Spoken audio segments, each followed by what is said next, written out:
Good morning students, मैं शैलेंद्र कुमार आपका शैलेंद्राज academy में स्वागत करता हूं।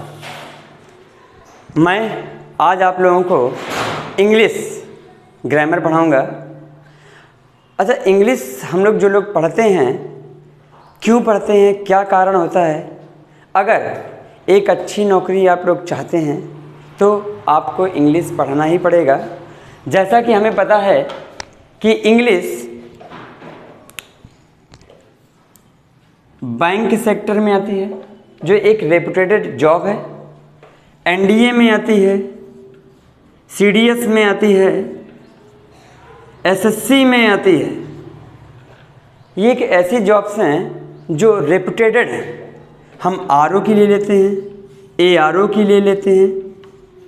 ये हाई लेवल की एग्ज़ाम्स हैं। इनमें इंग्लिश की बहुत ज़्यादा ज़रूरत पड़ती है। और अगर आप ऐसी नौकरी चाहते हैं और एक अच्छी ऊंचाई पे पहुंचना चाहते हैं तो इंग्लिश आपको पढ़ना पड़ेगा। और इंग्लिश कोई बहुत बड़ी चीज़ नहीं है, इंग्लिश बहुत कॉमन चीज़ है। लेकिन हम स्टार्टिंग से नहीं पढ़ते हैं, इस वजह से हमारा जो बेस होता है वो वीक हो जाता है। इस वजह से हमें कहीं ना कहीं इन एग्ज़ाम्स में प्रॉब्लम्स आती है। तो ऐसा कोई टेंशन लेने वाली बात नहीं है। हम आपको जब पढ़ाएंगे, अगर कुछ भी आपको समझ में नहीं आता है या ऐसा कुछ भी आपको लगता है तो हमको आप कमेंट्स करके ज़रूर बताएंगे। तो हो सकता है जो नेक्स्ट वीडियो हम जब बनाएंगे तो उसमें और हम इम्प्रूवमेंट करने की कोशिश करेंगे। तो चलिए हम स्टार्ट करते हैं आपका subject verb agreement. Subject verb agreement एक ऐसा चैप्टर है जो ग्रामर का बेस है, क्योंकि जैसा कि हमको पता है कि जब भी सेंटेंस स्टार्ट होता है तो वो स्टार्ट होता है सब्जेक्ट से। और यदि हमें सब्जेक्ट के बारे में ये नहीं पता चलेगा कि ये सब्जेक्ट सिंगुलर है या प्लूरल, तो हम वर्ब यूज़ नहीं कर पाएंगे, अर्थात हेल्पिंग वर्ब यूज़ नहीं कर पाएंगे और हम पजेसिव भी नहीं यूज़ कर पाएंगे। तो सबसे पहले जो स्टार्टिंग होगी वो सब्जेक्ट पहचानने से होगी। सब्जेक्ट अगर पहचान लेते हैं कि ये सिंगुलर है और प्लूरल है तो हम इसी के अकॉर्डिंग हम हेल्पिंग वर्ब और इसी के अकॉर्डिंग पजेसिव लगाएंगे। तो जैसा कि हमें पता है, अब हम बात करेंगे सब्जेक्ट की। अगर सिंगुलर में कोई भी प्रोनाउन या प्लूरल में प्रोनाउन आता है, जैसे कि हमें पता है आई, वी, यू, दे, ये सभी हमारे कैसे सब्जेक्ट्स हैं? तो प्लूरल सब्जेक्ट्स हैं। कैसे हैं? प्लूरल सब्जेक्ट्स हैं। और इनके साथ जो हेल्पिंग वर्ब आएगी या वर्ब आएगी तो वो हमें प्लूरल लगाते हैं। और इनके साथ जो पजेसिव आती है वो हम आई के अकॉर्डिंग माई लगाते हैं, वी के अकॉर्डिंग हम आवर लगाते हैं, यू के अकॉर्डिंग हम योर लगाते हैं और दे के अकॉर्डिंग हम दियर लगाते हैं। ये था जब हमारा एक प्रोनाउन दिया होगा। यदि हमारा सब्जेक्ट के रूप में प्रोनाउन जो लिखा होगा वो ही लिखा होगा तो सिंगुलर वर्ब और पजेसिव में हिज लगाएंगे। शी दिया होगा तो सिंगुलर हेल्पिंग वर्ब लगाएंगे, हर लगाएंगे। इट दिया होगा तो हम इट्स का यूज़ करेंगे। ये तो हो गए हमारे एक प्रोनाउंस। एक प्रोनाउंस में हम मिस्टेक्स नहीं करते हैं। क्यों? जैसे कि हमने सेंटेंस लिखा I am doing my work, तो हमने देखा तो आई एक ये प्रोनाउन जो दिया है, एक ये सिंगुलर प्रोनाउन यानी एक प्रोनाउन दिया गया है। तो हमने देखा कि आई के अकॉर्डिंग हम जो हेल्पिंग वर्ब यूज़ कर रहे हैं वो एम आती है, जैसा कि आप लोगों को पता है। और आई के साथ जो पजेसिव आता है वो माई आता है। ये क्लियर हो गया? अब अगर हम कहें कि यदि हम दो प्रोनाउन का यूज़ करें जैसे मान लीजिए मैंने कहा यू एंड आई, अब हम प्रोनाउन वर्ब क्या यूज करेंगे? क्या हम आर यूज करेंगे या क्या हम एम यूज करेंगे? तो हमने देखा कि ये जो हमारे सब्जेक्ट हैं यू एंड आई, ये सब्जेक्ट जो हैं ये हमारे प्लूरल हैं। हमें यू या आई को देखकर नहीं है वर्ब या प्रोजेसिव लगाना है, हमें ये देखना है कि जो हमारे सब्जेक्ट दिए गए हैं वो हमारे कितने हैं? 2 हैं। जब 2 हैं तो हम वर्ब लगाएंगे प्लूरल जो कि आर आती है, वर्ब में आईएनजी डूइंग लगा देंगे। और अब बात आती है पजेसिव की, तो पजेसिव क्या यूज़ करेंगे? तो पजेसिव में क्या हम यू के अकॉर्डिंग लगाएंगे या हम आई के अकॉर्डिंग लगाएंगे?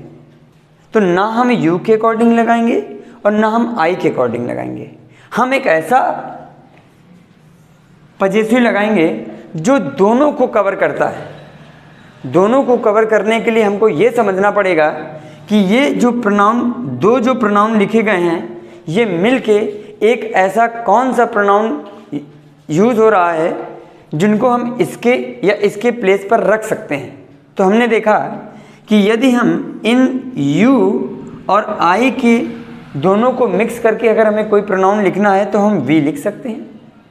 और जब हमने वी लिख लिया तो हमको पता है कि वी के साथ, जैसा कि हम आपको बता चुके हैं कि वी के साथ पजेसिव जो आता है वो अवर का यूज़ करते हैं। तो हम ये अवर लिख देंगे। यहाँ तक मुझे जो लगता है कि शायद आप सभी लोगों को ये समझ में आ गया होगा।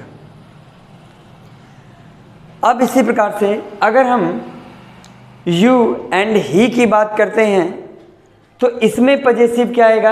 अगर हम वर्ब की बात करें तो प्लूरल हेल्पिंग वर्ब आ गया, लेकिन अगर हम पजेसिव की बात करें तो क्या आएगा?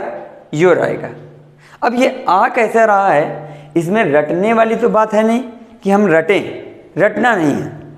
हमको सिर्फ इतना याद रखना है कि जब भी 2 या 2 से ज़्यादा प्रोनाउन दिए गए हों और उन दोनों प्रोनाउंस में आई या वी इन्वॉल्व हो जाता है तो पजेसिव के रूप में हमेशा आर का यूज़ करते हैं।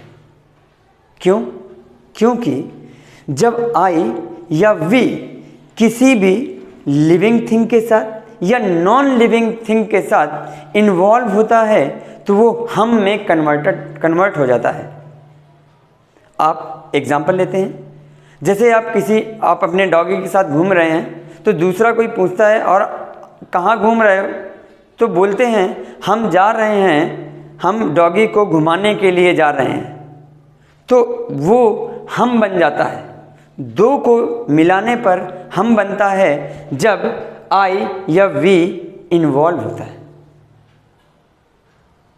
अब यदि आई और वी इन्वॉल्व नहीं होता है तो पजेसिव के रूप में हम योर लगाते हैं। अब हम योर क्यों पजेसिव क्यों में लिख रहे हैं?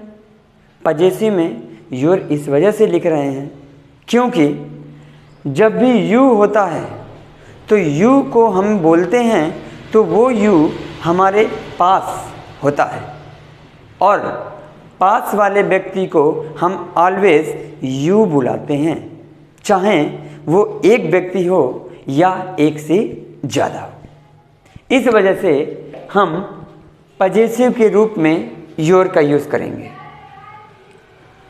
इसी प्रकार से हम आगे कहें ही एंड सी, जैसा कि हमें पता है ही एंड सी थर्ड पर्सन के प्रोनाउन होते हैं और ही भी सिंगुलर होता है और शी भी सिंगुलर होता है। सिंगुलर हैं लेकिन हमारे सब्जेक्ट कितने हैं? तो 2 हैं और जब 2 सब्जेक्ट हैं तो हमारा सब्जेक्ट प्लूरल बन गया और प्लूरल की वजह से जो हमारी वर्ब आ गई वो हमारी प्लूरल आ गई। और इसमें पजेसिव भी हमने कहा कि आई इन्वॉल्व होगा तो अवर लगाएंगे और यू इन्वॉल्व होगा तो तो योर लगाएंगे, और जब ना आई होगा ना यू होगा, केवल थर्ड पर्सन के प्रोनाउन होंगे, तो हम सदैव दियर का यूज़ करेंगे। यहाँ तक मुझे लगता है कि आप लोगों को समझ में आ गया होगा। अब जैसे मैंने सब्जेक्ट के रूप में मैंने बुक्स लिखा, बुक लिख दिया। अब बुक सब्जेक्ट जो है हमारा वो कैसा है, सिंगुलर, और ये नॉन लिविंग भी है। नॉन लिविंग के लिए हम पजेसिव के रूप में इट्स का यूज करते हैं, जो हम ऑलरेडी इधर बता चुके हैं।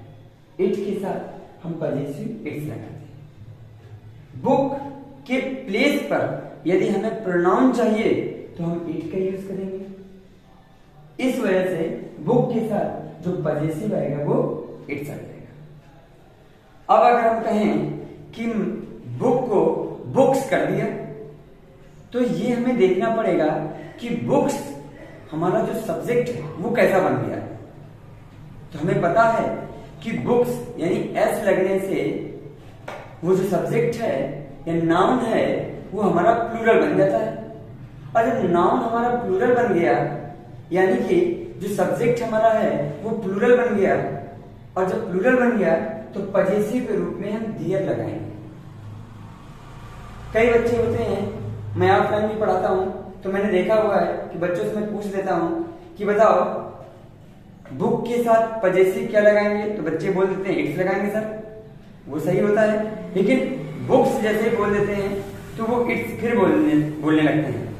तो ये मिस्टेक आपको नहीं करनी है। बुक्स यूज होने से हमने देखा कि वो सब्जेक्ट जो है वो प्लूरल बन गया, और जब सब्जेक्ट प्लूरल बन गया तो पजेसिव भी प्लूरल वाली आएगी। प्लूरल यानी अगर हम ये कहें कि बुक्स जो है ये हमारा कैसा नाउन है, तो प्लूरल नाउन है। जब प्लूरल नाउन है तो पजेसिव भी हमारी दियर है। अच्छा, एक और हम बताएंगे और देखिएगा आप क्या जवाब देते हैं। आप लोग जरा बोलिएगा, मन में बोलिएगा। मैंने कहा कि माई ब्रदर सब्जेक्ट के रूप में लिखा, तो बताइए पजेसिव क्या आएगा। या मैंने कहा योर ब्रदर लिखा, तो पजेसिव में क्या आएगा।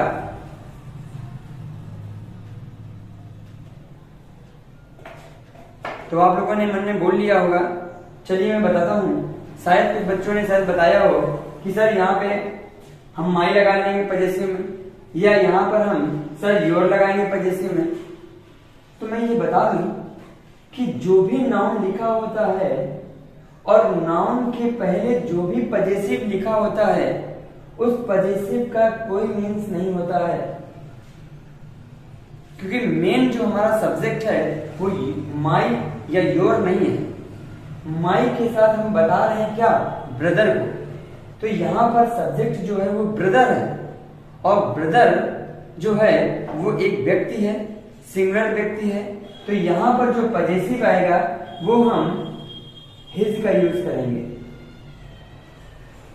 उसी प्रकार से इसमें भी अगर हम बात करें तो हिज की बात करेंगे। और इसी सब्जेक्ट में यदि हम योर ब्रदर्स कर दें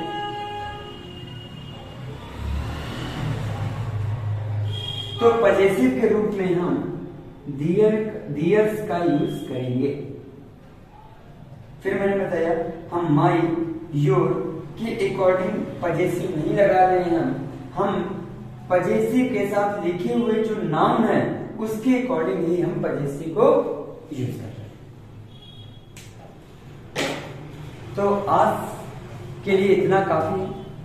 अगर किसी भी बच्चे को कुछ भी समझ में नहीं आता है, या किसी भी सेंटेंस में आप लोग एक्सरसाइज लगाते होंगे और किसी भी सेंटेंस में आपको प्रॉब्लम्स आती है या पजेसिव में प्रॉब्लम्स आती है कि ये पजेसिव यहाँ पे ऐसे कैसे आ गया, तो वो आप हमें कमेंट्स करके भेज सकते हैं। तो हम आपको जब नेक्स्ट वीडियो होगा तो उसमें हम आपको एक्सप्लेन करके बता देंगे। तो आज के लिए इतना काफी है। Thank you, bye.